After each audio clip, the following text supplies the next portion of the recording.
AP పారిశ్రామికాభివృద్ధిలో మరో ముందడుగు పడనుంది.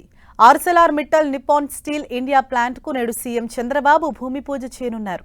అనకాపల్లి జిల్లా నక్కపల్లి మండలం రాజయ్యపేటలో Arcelor Mittal Nippon Steel India plant కు శంకుస్థాపన చేయనున్నారు. 1.36 లక్షల కోట్ల పెట్టుబడితో ఈ స్టీల్ ప్లాంట్ ఏర్పాటు కానుంది. కేంద్ర మంత్రులతో కలిసి ప్లాంట్ కు చంద్రబాబు శంకుస్థాపన చేయనున్నారు. ఏడాదికి 17.8 మిలియన్ మెట్రిక్ టన్నుల ఉక్కు ఉత్పత్తి సామర్థ్యంతో ఏర్పాటు కానున్న ఈ కంపెనీతో 1,00,000 మందికి ఉద్యోగ అవకాశాలు రానున్నాయి. గ్రీన్ఫీల్డ్ ఇంటిగ్రేటెడ్ స్టీల్ ప్లాంట్ 2 దశల్లో సాకారం కానుంది. దీనికి అనుబంధంగా 11,198 కోట్లతో కాస్టిన్ పోర్ట్ను నిర్మించనున్నారు. దీంతో మరో 6,000 ఉద్యోగాలు రానున్నాయి. ఏఎంఎన్ఎస్ ఇండియా రాకతో పరిశ్రమల హబ్గా విశాఖ ఎకనామిక్ రీజియన్ నిలవనుంది. జాతీయ అంతర్జాతీయ ఉక్కు మార్కెట్లో ఏఎంఎన్ఎస్ ఇండియా భవిష్యత్తులో కీలక పాత్ర పోషించనుంది.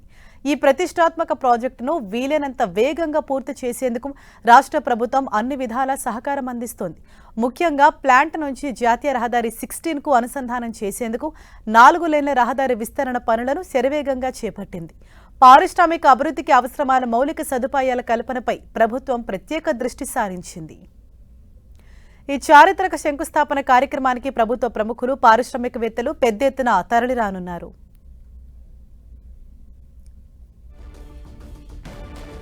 దీనిపై మరింత సమాచారాన్ని వైజాగ్ నుంచి మా ప్రతినిధి విక్రమ్ మనకు అందిస్తారు. విక్రమ్,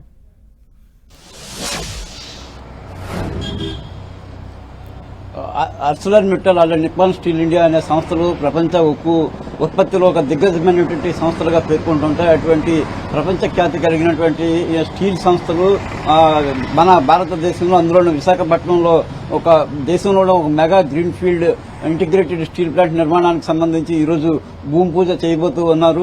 ఇది దేశంలోనే ఇప్పుడు ఉన్నటువంటి స్టీల్ ప్లాంట్లలో అన్నిటికంటే కూడా అతిపెద్ద స్టీల్ ప్లాంట్ గా కూడా ప్రభుత్వం చెప్తూ ఉంది. ఏదైతే కూటమి ప్రభుత్వం 2 సంవత్సరాల క్రితం సుమారు అధికారంలోకి వచ్చిన వెంటనే కూడా ఈ నిప్పాన్ స్టీల్ అదేవిధంగా ఆర్సెలర్ మిట్టల్తో ప్రభుత్వం చర్చలు జరిపింది. విశాఖపట్నంలో అవసరమైన అన్ని మౌలిక వస్తువులతో కల్పించి ఈ అవసరమైనటువంటి భూమిని కూడా అందజేస్తామని ప్రభుత్వం చేసిన ప్రతిపాదనలకు ఆర్సెలర్ మిట్టల్ అదేవిధంగా నిప్పాన్ స్టీల్ సంస్థలు ముందుకు వచ్చాయి. ఈ నేపథ్యంలో దాదాపు 5,000 ఎకరాల భూమిని విశాఖపట్నంలో ఉన్నటువంటి రాజయ్యపేట సమీపంలో ఈ స్టీల్ ప్లాంట్ ఏర్పాటుకు సంబంధించి రంగం సిద్దమైంది.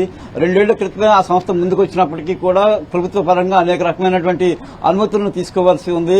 ఏదైతే స్టీల్ ప్లాంట్కు అవసరమైనటువంటి భూమి, మౌలిక వస్తువులు, నీరు కూడా చాలా పెద్ద ఎత్తున స్టీల్ ప్లాంట్కు అవసరమై ఉంటుంది. ఈ నేపథ్యంలో ఈ అవసరాలన్నింటినీ కూడా ఈ 2 ఏళ్ల క్రమంలో పూర్తి చేసి ఇప్పుడు ఈ రోజు భూమి పూజకు సంబంధించి ముహూర్తం కుదిరింది. అయితే తొలినాడులో స్టీల్ ప్లాంట్ ఏర్పాటుకు సంబంధించి రైతుల నుంచి దాదాపు 5,000 ఎకరాలను ప్రభుత్వం సేకరణ చేయాలని చెప్పి సంకల్పించింది. ఈ క్రమంలో కొన్ని ఇబ్బందులు తాత్కాలికంగా ఎదురైనాయి. కొంతమంది రైతులు స్టీల్ ప్లాంట్కు సంబంధించి భూములు ఇచ్చేందుకు ససేమిరా నిరాకరించారు.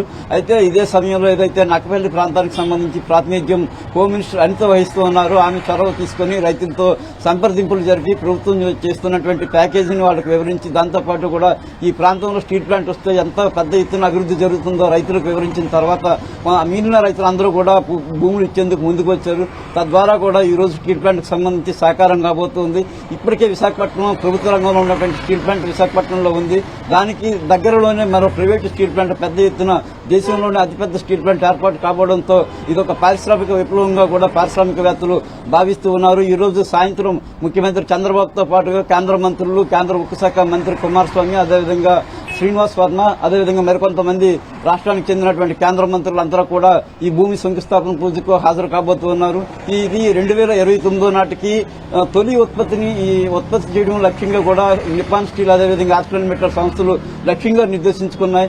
ఆ తర్వాత 29 తర్వాత 30 స్థానంలో పూర్తి స్థాయిలో కూడా ఉత్పత్తిని తీసుకురావాలని చెప్పి సంకల్పించాయి. ఇందుకు సంబంధించి కూడా 2 దశల్లో ఈ ప్లాంట్ నిర్మాణానికి సంబంధించి ఏర్పాట్లు జరుగుతూ ఉన్నాయి. ఇప్పటికే దేశంలోనే అతిపెద్ద ఇన్వెస్ట్మెంట్ గా కూడా ఈ ఆర్సెలర్ మిట్టల్ నిప్పాన్ స్టీల్ సంస్థలు చేస్తున్న పెట్టుబడిగా చెప్తున్నారు. దాదాపు 1,36 కోట్ల రూపాయల పెట్టుబడిని ఈ సంస్థ పెడుతుండడం ద్వారా కూడా ఈ నక్కపల్లి ప్రాంతంలో దాదాపు 1,00,000 ఉద్యోగాలు అనుబంధంగా వచ్చే అవకాశం ఉంటుందని చెప్పి ప్రభుత్వం ఇప్పటికే అంచనా వేసి చెప్తోంది. అంతేకాకుండా ఈ సమీపం స్టీల్ ప్లాంట్ కు అనుబంధంగానే మరో క్యాప్టివ్ పోర్ట్ ను కూడా ఈ నిర్మాణానికి ముందుకు వచ్చారు.